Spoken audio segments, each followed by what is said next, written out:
Lá vem a costureira, a mulher trabalhadora e o povo do vestuário.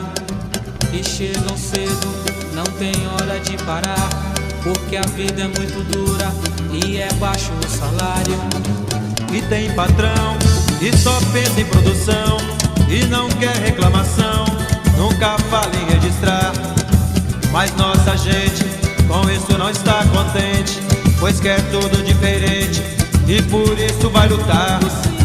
O sindicato é quem procura a solução, defendendo o empregado da ganância do patrão. O sindicato é quem procura a solução. Olá amigos e amigas, começamos esse programa Vestuário em Foco, programa do Sindicato dos Trabalhadores na Indústria do Vestuário de Nova Friburgo e região. Nosso sindicato fica ali na Avenida Alberto Braune, número 4, sala 116, é um prédio bem em frente à Caixa Econômica Federal. Nosso telefone é 2522-6597, nosso e-mail stivnf@gmail.com ou nosso Facebook Sinditrab Vestuário de Nova Friburgo. O horário de funcionamento do sindicato é de segunda a quinta-feira, de 8 às 11 e de 13 às 18 horas. Na sexta-feira, de 8 às 11, de 13 às 17 horas, porque todas as empresas também fecham cedo na sexta-feira. Na nossa sede nós temos um departamento jurídico, que tem a doutora Priscila, mais 2 estagiários para te atender de todos os dias, de 14 às 18 horas. Sendo que o plantão da doutora Priscila é na sexta-feira, né? Você que quer conversar com a advogada, é na sexta-feira o plantão da doutora Priscila. Temos um departamento médico, um pediatra, que é a doutora Lia, clínico geral, que é a doutora Ana Lúcia Carrielo, e 2 ginecologistas, o doutor Antônio Sérgio e a doutora Aline Salomone. Então esse é o departamento médico para os sócios e dependentes do sindicato. Na secretaria, lá onde você faz os seus cálculos trabalhistas, você faz os cálculos previdenciários, você pode conferir o seu tempo de aposentadoria, tirar suas dúvidas e ainda fazer a sua inscrição de sócio no sindicato. Para fazer a sua inscrição de sócio no sindicato, é importante você levar sua identidade, seu CPF, sua carteira de trabalho, o último contra-cheque e um comprovante de residência. Pode ser dependente seu no nosso sindicato, os seus pais que tenham mais de 50 anos ou filhos, né, que tenham até 18 anos que não trabalham no setor do vestuário. Então é importante que esses possam ser seus dependentes e ao mesmo tempo usufruir dos serviços que o sindicato oferece. Nós temos uma colônia de férias. A colônia de férias do sindicato fica ali em Tamoios. Tamoios é o 2º distrito de Cabo Frio, bem perto ali, Rio das Ostras, Barra São João, Tamoios. Uma colônia de férias com 8 suítes, 10 quartos, bem próximo da praia, com bastante segurança, estrutura para receber você e sua família num final de semana aí de lazer na praia, construído pela diretoria do seu sindicato. Pode-se utilizar as dependências da colônia, o sócio do sindicato e seus dependentes, aquele trabalhador também que tem aquela contribuição assistencial, que hoje são R$ 9,00 no seu contra-cheque, pode ir para a nossa colônia também, e os sócios do sindicato dos têxteis, metalúrgico, do CEP e dos químicos. Basta você procurar a secretaria dos seus sindicatos, que você pode usufruir lá da nossa colônia. Então é importante que você tenha aí ciência que o sindicato está trabalhando para você. Além da luta do dia a dia, oferece uma gama de serviços para você. Nós temos alguns parceiros que estão com a gente há bastante tempo, que é importante você saber, você que é sócio do sindicato, ou você tem aquela contribuição assistencial, pode usar os serviços dos nossos parceiros. A Dental Prev. Dental Prev faz um serviço de odontologia. Todo serviço de odontologia, a Dental Prev é parceiro nosso. O Laboratório Biogram está com a gente há muito tempo, você faz seus exames de laboratório ali no Biogram, também parceiro. A Unimed, o GS, o Plano Global de Saúde do GS também é parceiro nosso. A Ótica Vista Preciosa, o curso de Informática Inova, que fica lá na sede do Sindicato dos Têxteis, a Estética Zen, né, que faz todo o seu trabalho de estética, de fisioterapia também, a Estética Zen, a Babelli, que a gente fala que é o centro de tricoterapia, né, que cuida do seu cabelo, da sua pele, ali no centro da cidade. A Depil Belas é um salão em olaria, que você pode usar também os serviços. A Universidade Estácio de Sá, Universidade Cândido Mendes e Unopar também são parceiros nossos, né? Temos ainda um contrato agora com o doutor Eduardo Cardoso Saiba, que é cardiologista, que atende também os associados do nosso sindicato. Nós temos convênios em colégio, farmácias, para que você, trabalhador do vestuário, tenha uma gama de serviços. Então é importante você ser sócio do sindicato, usufruir desses serviços e ainda contribuir para a luta. Se você não pode visitar a sede do nosso sindicato, liga para a gente, 25226597, que a gente vai até a empresa que você trabalha, onde que você combinar com a gente. O sindicato é quem propor a solução. De 2016 para 2017, enquanto a renda dos 10% mais ricos aumentou em média 6%, a renda da metade mais pobre da população diminuiu 13,5%. Em média, ela ficou em menos de um salário mínimo. Para o Banco Mundial, uma pessoa é pobre quando vive com cerca de R$ 7 por dia. Em 2016, o país tinha 13,3 milhões de pobres, número que subiu para 15 milhões no ano passado. O documento mostra ainda que, pela primeira vez em 23 anos, cresceu a diferença na renda de homens e mulheres. Enquanto em 2016 elas ganhavam 72% da remuneração deles, em 2017 a diferença passou a 70%. A equiparação de renda entre negros e brancos continua estagnada. No ano passado, os negros ganhavam cerca da metade da renda dos brancos. Em 2016, esse percentual era de quase 60%. Por causa disso, o Brasil caiu uma posição entre os países mais desiguais do mundo. Hoje a gente recebe Rafael Georges, coordenador de campanhas e autor do relatório da Oxfam Brasil, e a advogada Tatiane Piscitelli, professora de Direito Tributário da Fundação Getúlio Vargas de São Paulo. Você também pode participar dessa conversa, mande suas perguntas e comentários pelo Facebook e pelo Twitter, usando a hashtag Panorama TV Cultura. Uma boa tarde, muito obrigada pela presença dos dois. Bom, a gente apresentou aqui na reportagem de abertura do programa alguns dos dados que vocês levantaram nesse relatório. Qual que é a avaliação geral que vocês fazem e quem são os brasileiros mais prejudicados por essa piora nos números da desigualdade, Rafael? Bom, a nossa avaliação geral colocada no relatório, está estampada na capa, é de que o Brasil estagnou em termos de progresso social. É a primeira vez que o Gini de renda per capita se mantém inalterado de um ano para o outro. O que é o Gini? Só para a gente O Gini é um índice que mede distribuição de renda na população brasileira. Quanto mais alto ele for, pior ele é, quanto mais baixo, melhor. E o Brasil é o 9º país mais desigual, e a gente tem um Gini relativamente alto, então temos alguma urgência em fazer esse índice baixar, e ele está estagnado. Isso é um sintoma de vários outros indicadores que se movimentaram desde a crise econômica que a gente viveu, num pico mais recente, e que agora a gente começa a sair, mas que gerou um desemprego brutal, arremessou muita gente de volta para uma situação de renda zero, e esse movimento fez com que o Brasil se movimentasse para trás em termos de distribuição de renda, em particular a renda do trabalho, que está mais desigual, essa realmente está mais desigual. No total geral dos rendimentos, que inclui benefícios do governo, aposentadorias, outras fontes, aluguéis, aplicações, etc., o Brasil estagnou. Então, esse é um pouco o panorama geral. Bom, o relatório ele aponta que a desigualdade ela poderia avançar de 2 a 5 anos se houvesse mudanças no sistema tributário do Brasil. Por que o nosso sistema de tributação aqui ele influencia tão negativamente a questão da desigualdade, professora? Bem, quando a gente pensa no sistema tributário, há basicamente 3 possibilidades de tributação. Você pode tributar o consumo, você pode tributar a propriedade ou você pode tributar a renda. No nosso país, a nossa maior carga tributária, ela se dá sobre o consumo. Isso faz com que o nosso sistema seja regressivo, o que significa dizer que quem ganha menos acaba pagando mais. Por quê? Porque veja um exemplo muito simples, uma pessoa que tenha de renda familiar, uma família que tenha de renda familiar, 2 ou 3 mil reais, ela possivelmente consome toda essa renda familiar em bens e serviços. E neste consumo ela é integralmente tributada. Já uma pessoa que tenha uma renda familiar de 30 ou 40 mil reais, ela consome provavelmente os mesmos bens e serviços essenciais, você pode ter alguma mudança muito sensível, mas pouca, e ainda sobra para ela poupar. Então, essa pessoa que recebe menos, ela acaba sendo mais onerada do ponto de vista tributário do que quem recebe mais. Isso revela, naturalmente, desigualdade e uma má qualidade do nosso sistema tributário. Você já mencionou, Rafael, que o desemprego foi um dos fatores que fizeram com que a gente tivesse uma piora nesses números. Eu queria que você explicasse melhor, então, qual que é a responsabilidade do desemprego no resultado do relatório que vocês elaboraram. Claro. Ela é muito alta. A gente costuma dizer que a situação de estagnação que a gente está tem causas conjunturais e tem causas estruturais. No conjuntural, o indicador que tem que se olhar mais é a renda.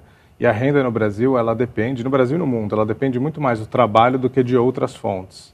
O IBGE estima em 73% de toda a renda do Brasil é fruto do trabalho. Quando o Brasil tem menos pessoas trabalhando, obviamente vai ter essa renda geral vai afetar a população como um todo, em particular as pessoas que estão na base da pirâmide. Em geral, as primeiras pessoas a perderem empregos são as pessoas que têm contratos frágeis ou tipos de trabalhos que são mais, entre aspas, dispensáveis pela economia, aqueles que estão mais ao sabor das movimentações econômicas. Então, a pessoa que trabalha em construção civil, a pessoa que trabalha com serviços domésticos, a gente da área de serviços que trabalha temporariamente. Essas pessoas, em geral, são as pessoas que estão na base da pirâmide, são as primeiras a serem castigadas por ondas de desemprego. E são as últimas a serem recontratadas. Então, a gente está, de certa forma, ainda vivendo esse fluxo, né, de tímida recuperação em que essas pessoas que foram castigadas pelo desemprego não conseguiram ainda voltar plenamente para o mercado com rendas mais altas. E com alguns fatores diferentes, né? Que a reforma trabalhista, que foi aprovada, que entrou em vigor, na verdade, no segundo semestre do ano passado, e a questão da informalidade, que aumentou bastante, né? Esses podem ser fatores que contribuem também com essa questão do aumento da desigualdade, professora? Me parece que sim. A reforma trabalhista, ela resultou, em grande parte, numa degradação da relação de trabalho, portanto, a relação de trabalho ela ficou mais frágil, mais fragilizada, isso impacta na renda, e aí, somado isso, né, tendo em consideração esse cenário, com o fato de que as pessoas continuam consumindo, elas continuam recolhendo tributos, a gente tem, em paralelo, e aí isso se relaciona com o sistema tributário, uma baixa tributação também do patrimônio, né? Então, se a gente olha para as pessoas que têm mais propriedade, essas pessoas são menos tributadas, porque nós temos, por exemplo, impostos sobre herança no Brasil, eles são irrisórios do ponto de vista arrecadatório. E ao mesmo tempo que eles são irrisórios do ponto de vista arrecadatório, se uma dessas pessoas que está na base da pirâmide recebe uma herança, ela é quase que integralmente tributada. Então, é também desproporcional, também tem um certo grau de regressividade. Então, sem dúvida, que esse cenário colabora.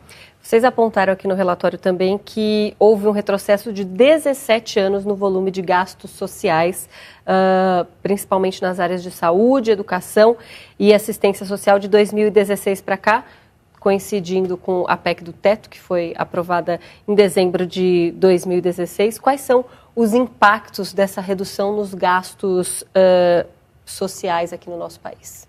São enormes, né? Eu tinha falado do problema conjuntural, mas a gente vive o problema estrutural. O Brasil, em 88, proclamou uma nova Constituição, ela previa a criação do Estado de Bem-Estar universal. Acho que foi a primeira vez na história que o Brasil teve isso. E desde então a gente logrou, em 3 décadas, avançar na construção de um Estado que ofereça saúde, educação universais, assistência social, tem programas de moradia, enfim, várias políticas sociais que foram fundamentais para o desenvolvimento social no Brasil. O Brasil despencou pela metade a mortalidade infantil, aumentou a escolaridade média de 5 para 8 anos, tirou mais de 30 milhões de pessoas da pobreza. Isso não é de graça, isso custa, mas tem benefício. O que o teto faz, na verdade, ele é uma solução fiscal, puramente fiscal, não pôs na equação os avanços sociais que estão implícitos no gasto social, enxugou, de certa forma, em 2016 a gente teve um enxugamento do orçamento, mas não começou em 2016, isso já começou já em 2014. Por quê? Porque, de fato, o governo tem que prestar atenção quanto gasta e o quanto arrecada. E se o buraco começa a crescer, você começa a cortar, mas, infelizmente, a regra é cortar do social. E aí, nesses cortes sociais foram consolidados em 2016 e o tamanho do orçamento dedicado à política social, que era algo em torno de 70% e 72% de todo o orçamento não financeiro, despencou para 60% e aí estamos congelados por 2 anos e mais 18, tem a possibilidade de revisão da lei daqui a 8 anos, mas mesmo assim o horizonte final é de 20 anos, desse congelamento é muito ruim para combates estruturais e para a gente se preparar para crises como a que a gente viveu recentemente.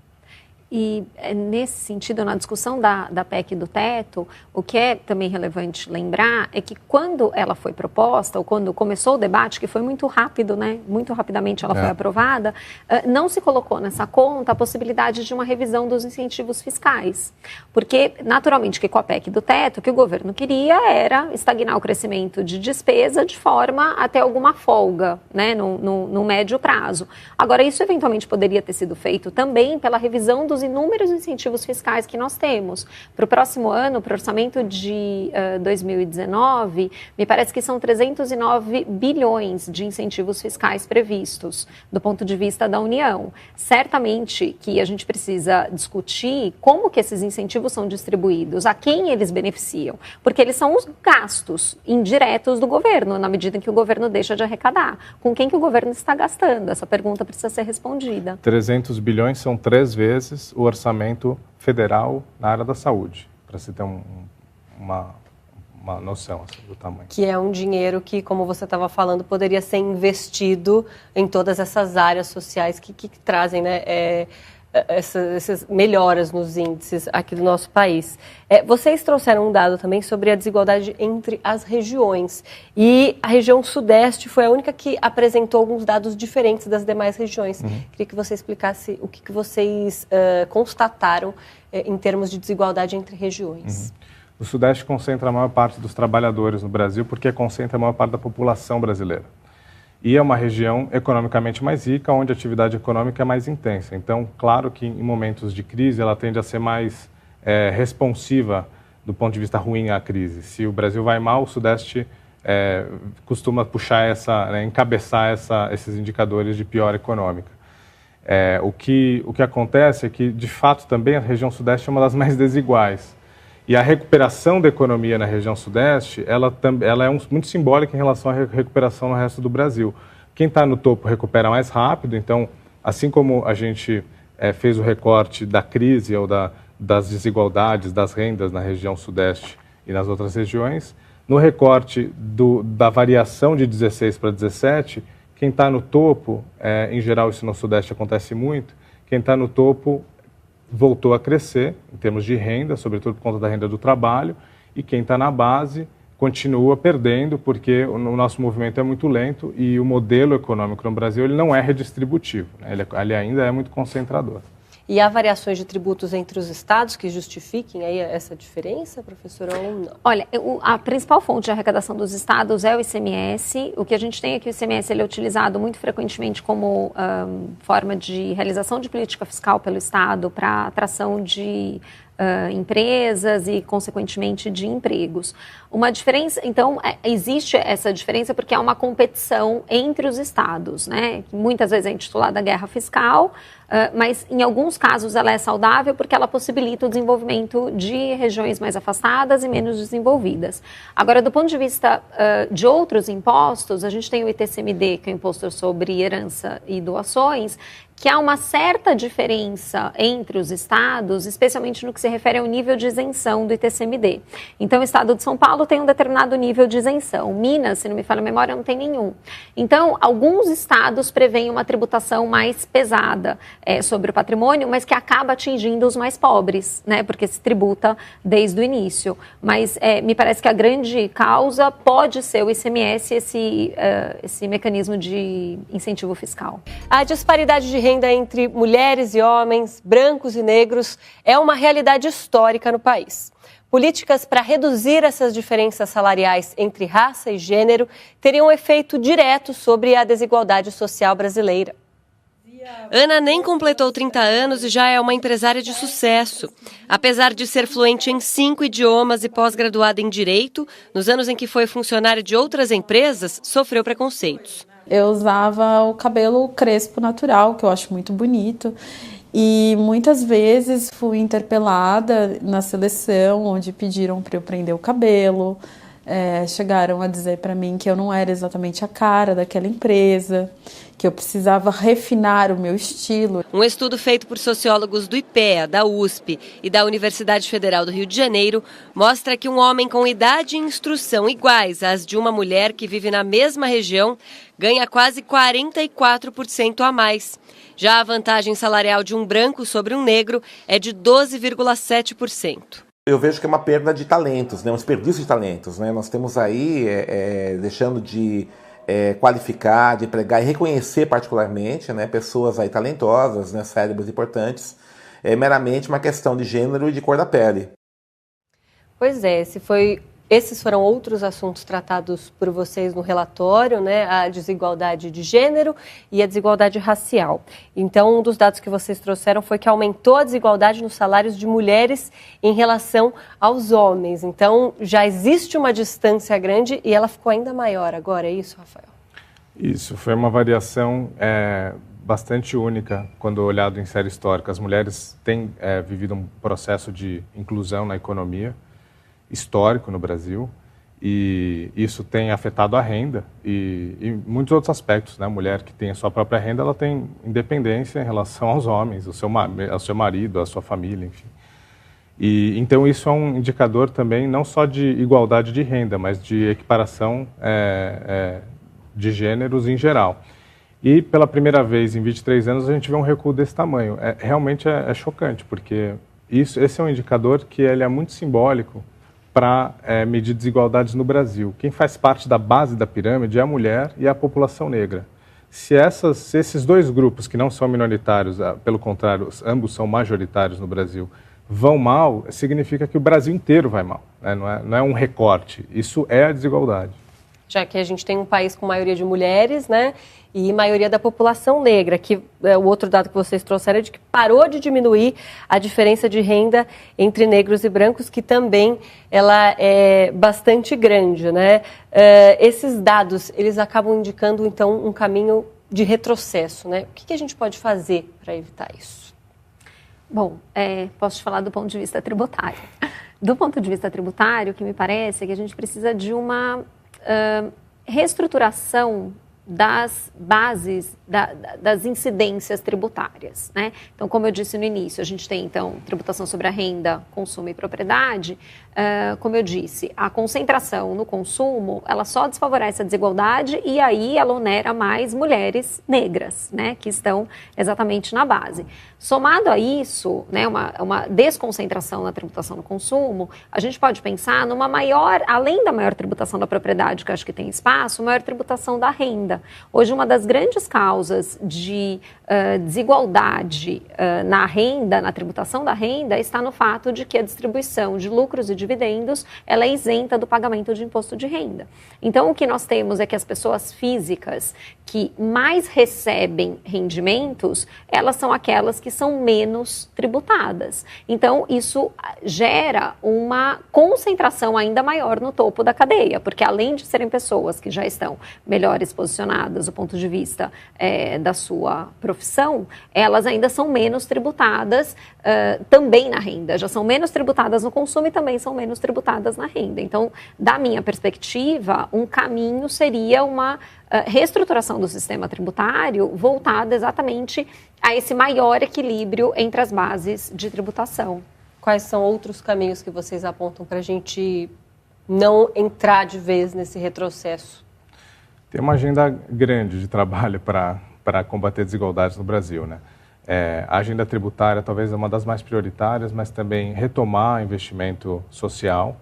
Eu acho que tem um trabalho de inserção da população negra na economia e da mulher na economia que passa por políticas públicas. Tem uma parte que passa por campanhas de conscientização e revisão do papel do homem. Então, os homens que nos assistem hoje, se eles hoje à noite forem para casa e cuidarem do jantar, já vão estar começando um trabalho de assumir o trabalho doméstico, que hoje está praticamente quase todo na mão das mulheres.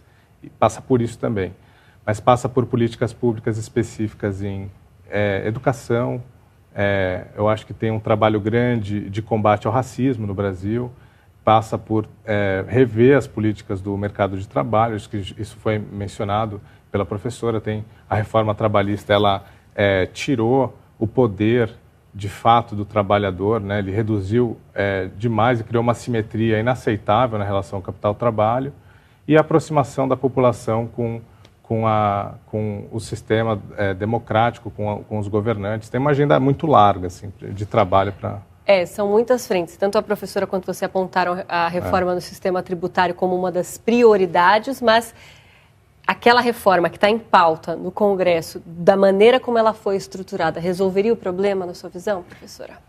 Na minha percepção, não. Eu sou muito crítica da reforma que está em pauta no Congresso, porque ela é uma reforma da tributação sobre o consumo, sem que reduza a tributação sobre o consumo, que é uma das grandes causas de desigualdade do ponto de vista do sistema tributário, e ainda ela me parece que iria piorar essa situação, porque hoje a gente tem alguns incentivos fiscais, esses sim corretos, para a cesta básica, para bens que são essenciais. Essa proposta, ela visa equalizar todas as alíquotas de forma que não haja incentivos fiscais. Então, ao invés do arroz ser tributado a 7% ou ser incentivado, ele vai ser tributado a 20%, assim como um outro bem que não é essencial vai ser tributado a 20%. Então, me parece que esta proposta, ela não evolui nesse sentido e ela não ataca também outras questões, como uma melhora na tributação da propriedade e da tributação da renda. Ela é muito focada no consumo.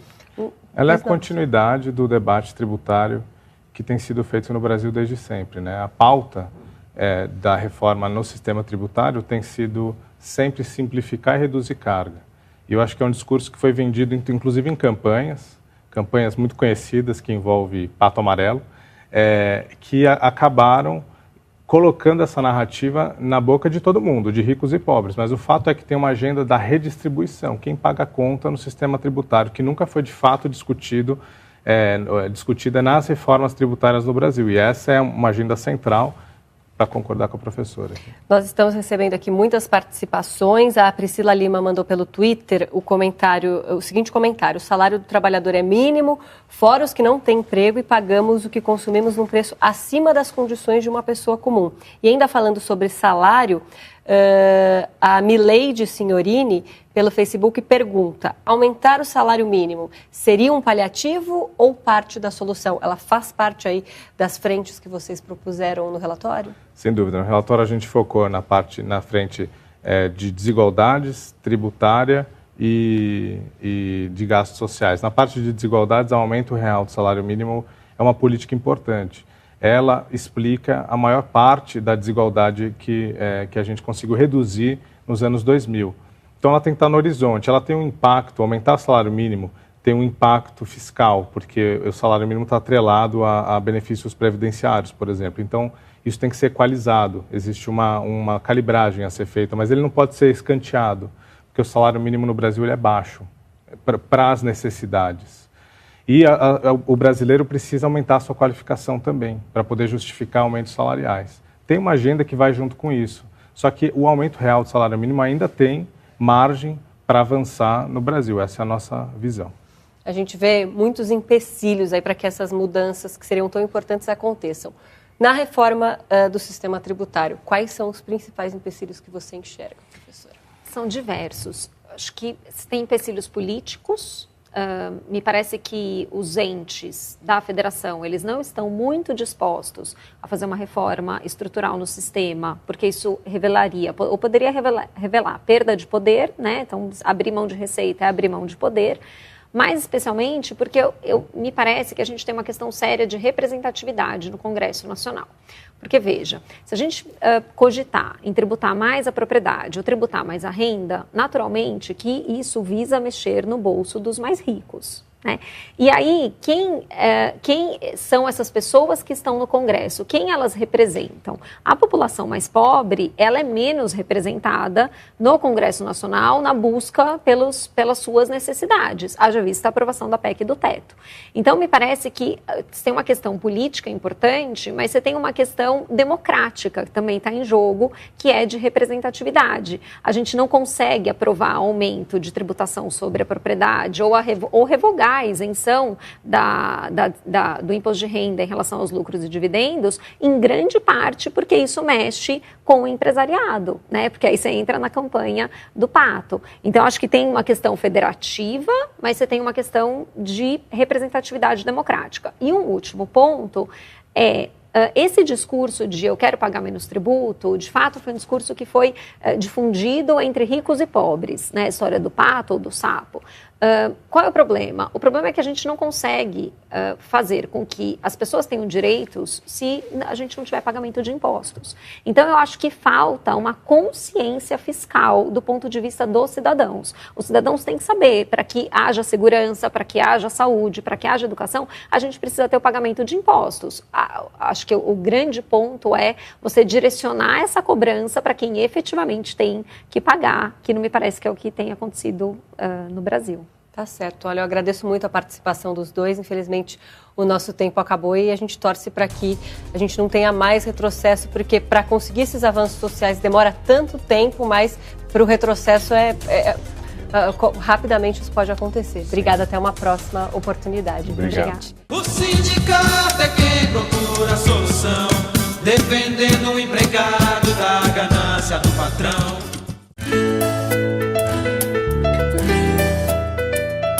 Sendo sócio do sindicato, você poderá desfrutar dos benefícios que ele oferece.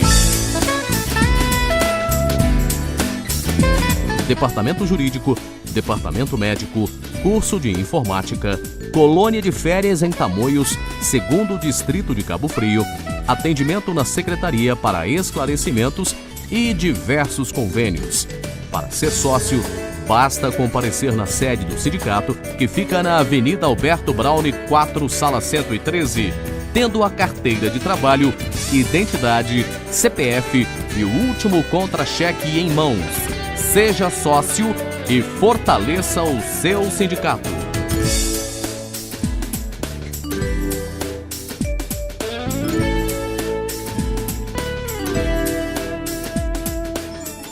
O sindicato é quem procura a solução, defendendo o empregado da ganância do patrão.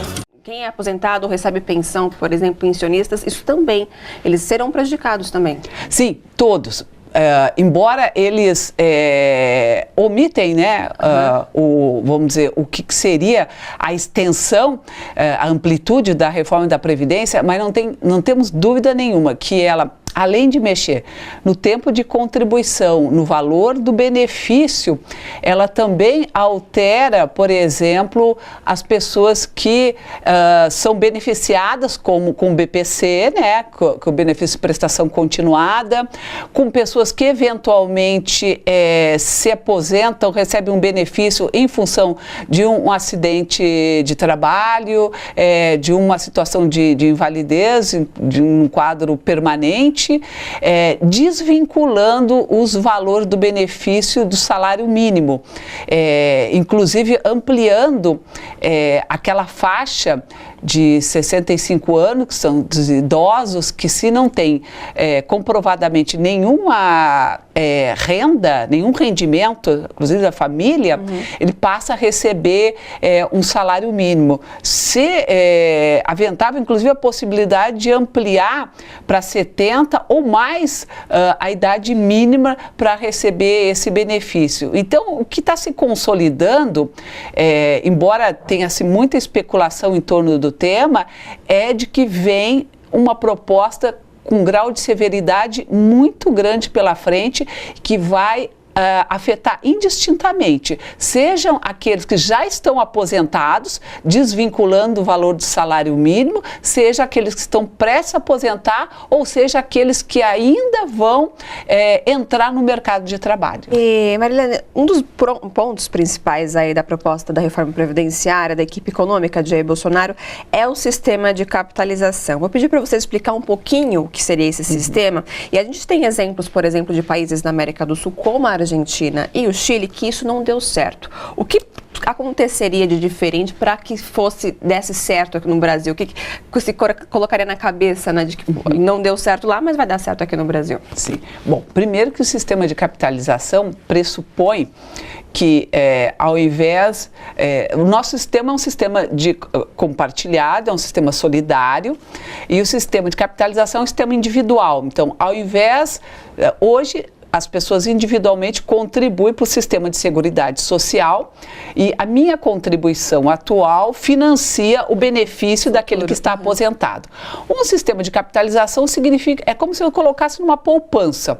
Um percentual, que pode ser em torno do valor que eu já contribuo, porque isso não está definido, pode ser um valor menor, pode ser um valor maior, que seria administrado por uma corretora, por uma seguradora do sistema financeiro, que cobra uma taxa de administração e que vai fazer um cálculo atuarial. Então, quantos anos de contribuição e qual o percentual para me permitir que daqui a 20, 30, 40 anos, dependendo da faixa etária em que eu esteja, quando eu for aderir a esse sistema de capitalização, eu vou receber.